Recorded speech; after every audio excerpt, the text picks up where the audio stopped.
পুৰয় ৰঙে পুৰয় ঐ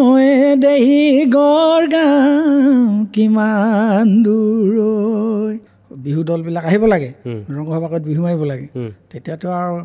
দেচোন ট্ৰেইন নাই বাছ নাই সেই সময়ত নাৱেদি পাৰ হৈ যি যাব পাৰে সেয়েহে আৰু নাৱেতো মেইন বস্তু ছাগল চালাবৰে ডবুৱা কটাৰী পহুছে লাবৰে মিত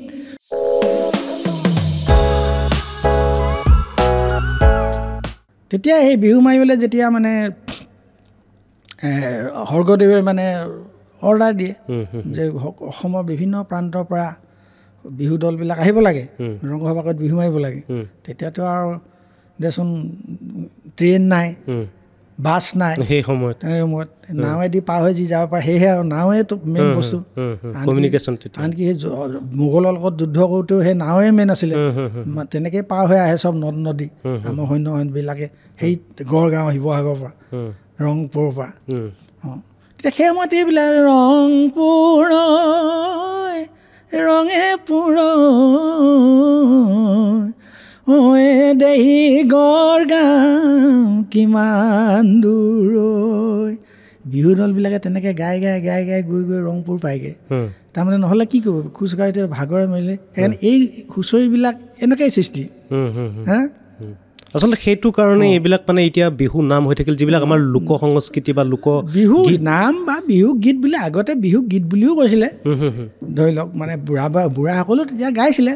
ছাগল চালাবৰে ডবুৱা কটাৰী পহুছে লাবৰে মিত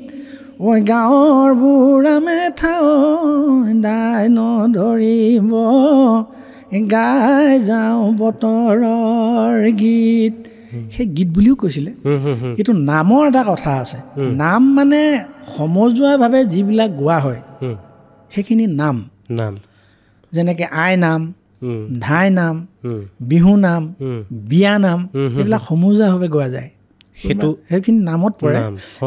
কিন্তু এনেই অকলে এটা আধুনিক গীত বোলে কাউৰীয়া লোকগীত গোৱালপৰীয়া লোকগীত এই যে অকলশৰে যিবিলাক গীত গায়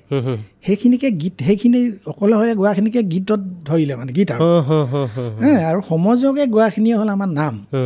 মোৰ এটা কনচেপ্ট ক্লিয়াৰ হ'ল আপোনাৰ পৰা গীত আৰু নামৰ ক্ষেত্ৰত সেইটোৱে কথা অন্য হেৰি নহয় কিন্তু গীত বুলিও ক'ব পাৰি এতিয়া যিখিনি পাছৰ যিবিলাক এতিয়া বিহু গীত লিখিবলৈ ল'লে বিভিন্নজনে বিমান বৰুৱাই হওক বা মানস ৰবীনে হওক তেওঁলোকে যিবিলাক পিছত অলপ